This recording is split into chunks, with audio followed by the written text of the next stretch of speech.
नमस्कार। मैं लोकेश एक बार पुनः आप सभी के बीच आज वीडियो में न दिखाई देते हुए केवल अपनी आवाज़ के माध्यम से आपसे संपर्क स्थापित कर रहा हूँ। आज का वीडियो अपनी किसी कला से सजा और संवारा नहीं है, ना ही इसमें कोई नृत्य है और ना ही कविता पाठ, ना ही इसमें कोई गीत है और ना ही कोई सौगात। आप लोगों से निवेदन करना चाहूंगा कि वीडियो थोड़ा बड़ा जरूर है, लेकिन आप लोगों का इससे जुड़ना अति आवश्यक है। आप लोगों से हाथ जोड़कर विनती है कि वीडियो के अंत तक बने रहिएगा। आज अपने माध्यम से आप लोगों के सामने इस समाज में रह रहे उस वर्ग की बात करने जा रहा हूं जो आप लोगों से किसी न किसी रूप में जुड़ा तो जरूर है, लेकिन उसका जिक्र कहीं नहीं। यदि आप मेरी पूरी बात सुनते हैं और समझते हैं और जो मैं समझाने का प्रयास कर रहा हूं, यदि इस वीडियो के बाद आपकी सोच में उस वर्ग के लिए आपके मन में थोड़ी सी भी सांत्वना जागती है, तो मेरा वीडियो बनाना सार्थक हो जाएगा। आज के वीडियो में उस व्यक्ति के बारे में बात होगी जिसके विषय में कभी कोई बात ही नहीं होती, ना ही उसके लिए कोई रचना लिखी जाती है और ना ही कभी उसका कोई गुणगान गाया जाता है। आज के वीडियो में उस व्यक्ति के बारे में बात होगी जो अपने जीवन में एक महिला की भांति समय समय पर कई किरदार निभाता है, कभी पुत्र, कभी पति, तो कभी पिता बनकर। आज उस विषय पर बात होगी जो इस समय इस समाज की कड़वी सच्चाई है, लेकिन इस कड़वी सच्चाई को कोई स्वीकारना नहीं चाहता। आज उस विषय पर बात होगी जो इस समाज का अभिन्न अंग तो है, लेकिन आज उसकी इज्जत दो कौड़ी की नहीं रही। आज मैं बात करने जा रहा हूं उस पुरुष के अस्तित्व के बारे में जिसकी पहचान आज धुंधली सी पड़ रही है और जिसका अस्तित्व आज समाप्त होने को है। आज का वीडियो केवल उन लोगों के लिए ही है जिसका किरदार इस विषय के इर्द गिर्द घूमता है। मैं नहीं जानता कि आप लोगों के मोबाइल में ये वीडियो किसी साधारण वीडियो की भांति ही 1 या 2 दिन पड़ा रहकर आपके द्वारा डिलीट कर दिया जाएगा, या इस वीडियो से किसी एक व्यक्ति के व्यवहार में भी या हमारे समाज में भी छोटा सा भी बदलाव ला पाएगा। पहले का समय और आज का समय यदि हम देखें तो पूरा दृश्य ही बदल चुका है। आज सभी कहते हैं कि ये पुरुष प्रधान समाज है, लेकिन जी नहीं, ये पुरुष प्रधान समाज नहीं, ये महिला प्रधान समाज है। ये मैं आपको बताता हूँ। आज के समय में यदि किसी के दिल में भावनाएं हैं तो वो सिर्फ एक महिला के दिल में है। आज किसी को तकलीफ होती है तो वो सिर्फ एक महिला को ही होती है। और आज यदि किसी को चोट लगने पर दर्द होता है तो वो भी सिर्फ एक महिला को ही होता है। आज यदि किसी की आंख में आंसू आने का अधिकार है तो वो भी महिला को ही प्राप्त है। पुरुषों का क्या? पुरुष तो किसी काम के ही नहीं, ना ही उनके सीने में दिल होता है, ना ही कोई भावनाएं होती हैं, ना ही उन्हें चोट लगती है और ना ही दर्द होता है, ना ही उन्हें आंसू बहाने का अधिकार है और ना ही अपने दिलों में भरे जज्बात दिखाने का अधिकार। ना वो चुप रह सकता है, ना वो बोल सकता है, ना ही खुलकर हंस सकता है और ना ही खुलकर रो सकता है। हाँ, इस समाज ने उसे एक अधिकार जरूर दिया है, और वो अधिकार है सिर्फ और सिर्फ सहने का अधिकार। आज जो भी हो रहा है उसे चुपचाप स्वीकार करने का अधिकार। मैं आपसे एक प्रश्न पूछना चाहता हूं, आप लोग विचार अवश्य कीजिएगा। क्यों उसे इंसान नहीं समझा जाता? क्यों ये समाज उसके साथ नहीं? क्यों उसकी सुरक्षा के लिए कोई कानून नहीं? आज के समय में देखा है मैंने बहुत से लोगों को, बहुत से पुरुषों को अपने अस्तित्व की लड़ाई लड़ते हुए। क्या उसकी भूमिका इस समाज में केवल इतनी मात्र है कि वो सिर्फ एक बच्चा पैदा करने का माध्यम बन सके? क्या उसे अपने जीवन में सिर्फ बोझा ढोने वाला जानवर बनकर ही रहना है? क्या उसे अपने परिवार के लिए सिर्फ पैसा कमाने वाली मशीन की भांति ही व्यवहार करना होगा? आज क्यों उसे उसका हक नहीं मिल पा रहा? आज क्यों उसे उसके हिस्से की खुशियां नहीं मिल पा रही? आज क्यों उसे अपने माता पिता के लिए, अपने बच्चों की खुशियों के लिए इस समाज में रह रहे दिखावे के उन झूठे 4 लोगों के लिए जो उसका कभी भला नहीं चाहते, इस कानून के डर से हर पल, हर घड़ी, हर क्षण डर डर के रहना पड़ता है? आज क्यों वो इस भीड़ में भी तन्हा है? आज क्यों उसकी कोई बात सुनने वाला नहीं? दुनिया उसे समझाने वालों से तो भरी पड़ी है, लेकिन इस भरी हुई दुनिया में एकमात्र ऐसा कोई शख्स नहीं जो उसे समझने वाला हो। क्या उसे अपने बच्चों के लिए सपने देखने का अधिकार नहीं? क्या उसे अपने बच्चों को अपने पास रखने का अधिकार नहीं? क्यों बच्चों को डांटने का या कोई उनके द्वारा गलती की जाने पर उसे मारने का अधिकार नहीं? क्यों ये सभी अधिकार एक महिला के पक्ष में ही आते हैं? आज की स्त्री चाहती है कि जिस भी लड़के से उसकी शादी हो वो सिर्फ उसकी ही बात माने, उसके हिसाब से जिए, उसके हिसाब से हर वो चीज करे जो वो चाहती है। वो खुद के माँ बाप की इज्जत तो करना चाहती है और अपने पति से भी करवाना चाहती है, लेकिन लड़के के माँ बाप की इज्जत करना नहीं चाहती। वो अपने परिवार के लोगों के आने पर खुश तो होती है, लेकिन वहीं दूसरी ओर लड़के के परिवार के लोगों के आने से परेशानी समझती है। आज वो अपने अधिकारों का फायदा उठाकर पुरुष को ब्लैकमेल करना तो जानती है, लेकिन खुद आपसी समझ से अपनी गलती स्वीकारना नहीं जानती। हर बार सिर्फ एडजस्टमेंट करने का क्रेडिट सिर्फ एक महिला को ही क्यों लेना होता है? क्या पुरुष कभी एडजस्ट नहीं करते?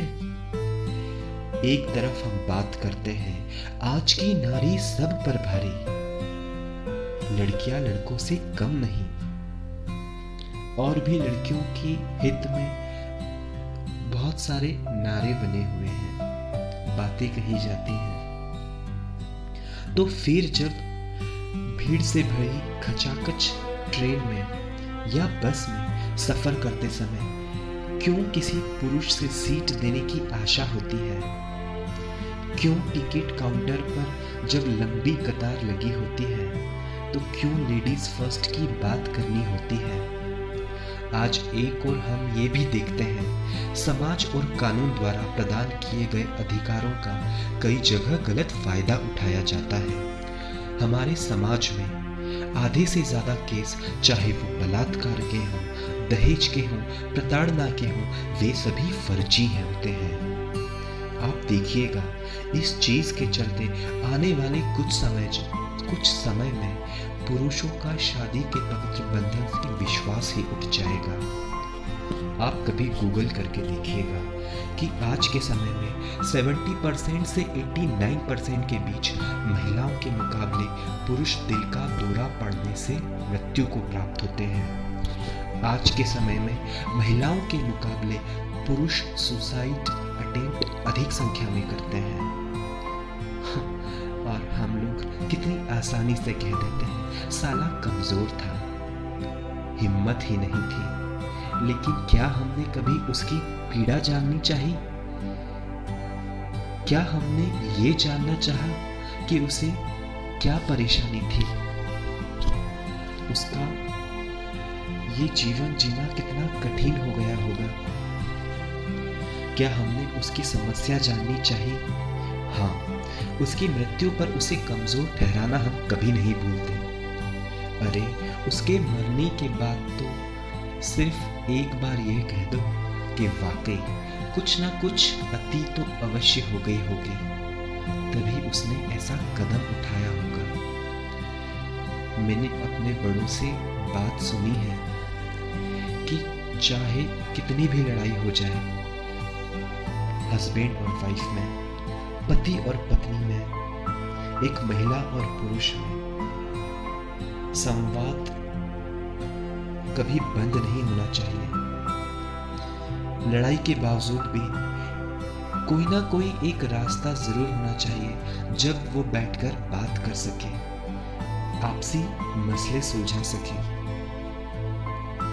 लेकिन मैं इस बात से सहमत तो हूं, सही बात कही है ये, लेकिन बात की गुंजाइश वहां होती है जब सामने वाला अपनी गलती को स्वीकार ना चाहे, जब सामने वाला ये समझे कि हाँ वो भी इंसान ही है, कोई फरिश्ता नहीं जो उससे गलती नहीं हो सकती, जो वो कभी कोई गलती कर ही नहीं सकता, ये स्वीकारने वाला भी तो इंसान होना चाहिए। आज आप हर उस एक माँ से पूछिएगा जिन्होंने बेटों को जन्म दिया है, क्या आज के समय को देखते हुए बेटी की शादी का जब नाम आता है, क्या उसका दिल एक बार नहीं धड़कता? क्या आज के समय को देखते हुए उसका हृदय कंपित नहीं होता? क्या शादी का नाम आते समय उसके मन में हजारों विचार नहीं आते? मेरी विनती है आप लोगों से कि आप महिलाओं के हक में, उनके अधिकारों के विषय में जरूर बात करें और करना भी चाहिए,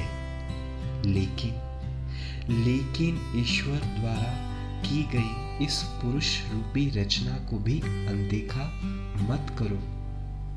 यदि हम नारी सशक्तिकरण की बात करें तो सिक्के के दूसरे पहलू को भी नजरअंदाज मत करो।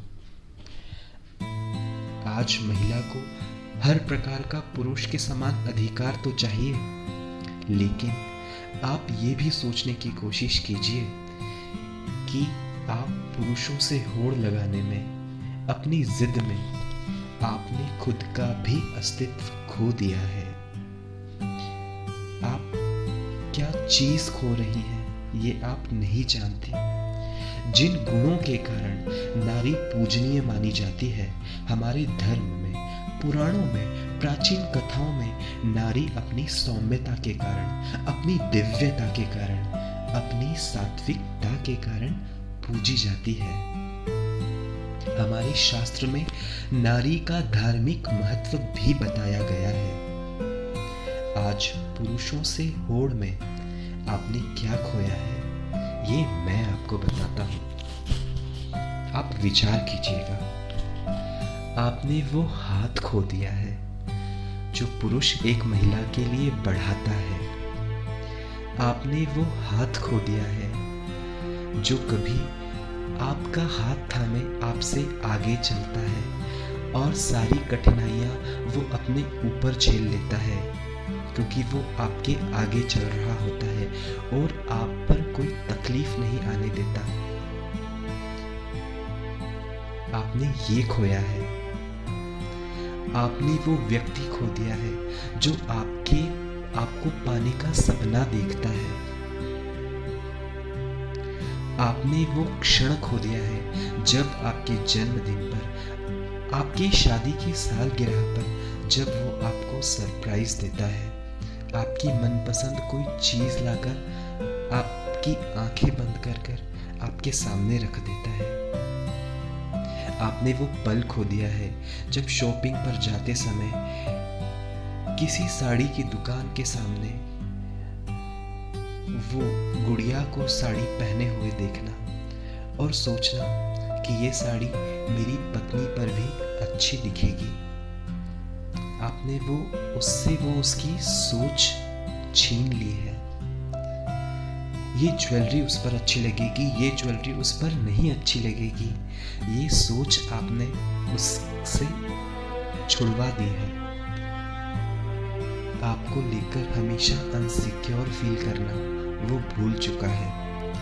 आपने खोया है कि जब आपके पास में अनेक लोगों की भीड़ हो तो वो हर लोगों पर नजर रखता है कि आपको कोई बुरी नजर से तो नहीं देख रहा।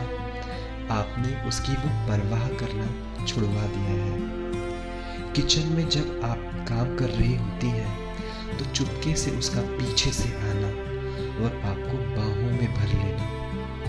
आपने वो पल खो दिया है।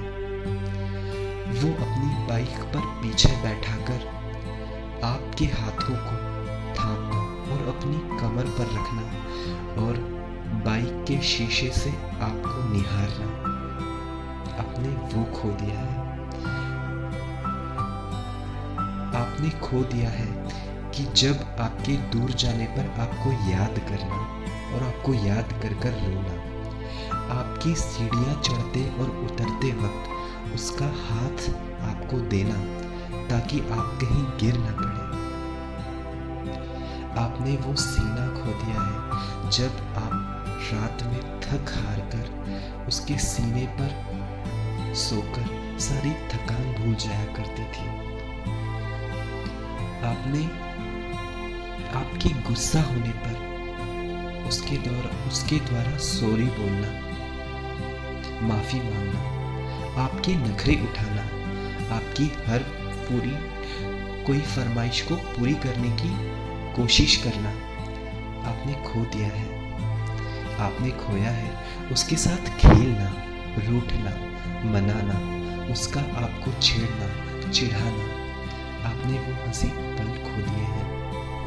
आपने खोया है आपको ये कहना कि चलो आज बहुत दिन हो गए, तुम्हारे मम्मी पापा से मिलकर आते हैं, तुम्हें भी उनकी याद आती होगी।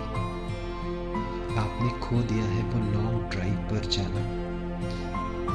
आपने ये सब खो दिया है और आपको पता भी नहीं चला। जब लड़के को ये मालूम हो जाता है ना कि आप आत्मनिर्भर बन चुकी हो, उसकी बराबरी में खड़ी है और आपको उसकी आवश्यकता तक नहीं, तो वो बंद कर देता है आपको मुड़ कर देखना। वो बंद कर देता है अपना हाथ आपके लिए बढ़ाना। और फिर उसके इस व्यवहार से आप उसे ही ब्लेम करते हैं कि वो आपसे प्यार नहीं करता, वो बदल गया है। एक बार अपने दिल से पूछिएगा, क्या हम उसे समझने की कोशिश नहीं कर सकते? क्या इन सभी खूबसूरत पलों को जीवन भर यादगार बनाने के लिए अपनी एक छोटी सी जिद का त्याग नहीं कर सकते? वो हमसे क्या चाहता है, क्या हम एक बार ये सोचने का प्रयास नहीं कर सकते? मैं मानता हूं और मैं स्वीकारता हूं और ये सबको बताता हूं कि जो औरत है उसका किरदार, उसका दर्जा, उसका महत्व, उसका व्यक्तित्व, उसका अस्तित्व इतना विशाल है, इतना वृहद है, जिसकी कल्पना भी नहीं की जा सकती। ये तो ईश्वर भी मानता है, लेकिन उसी और पुरुष का अस्तित्व, उसका व्यक्तित्व आपके जितना विशाल नहीं, लेकिन एक कंकड़ मात्र उसका वजूद तो लिए है। कहीं एक समय ऐसा ही ना आ जाए कि उसका अस्तित्व ही पूरी तरह समाप्त हो जाए।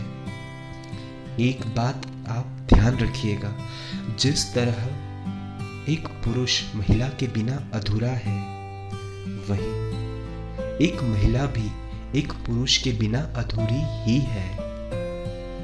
इसी के साथ अपनी वाणी को यही विराम देना चाहूंगा।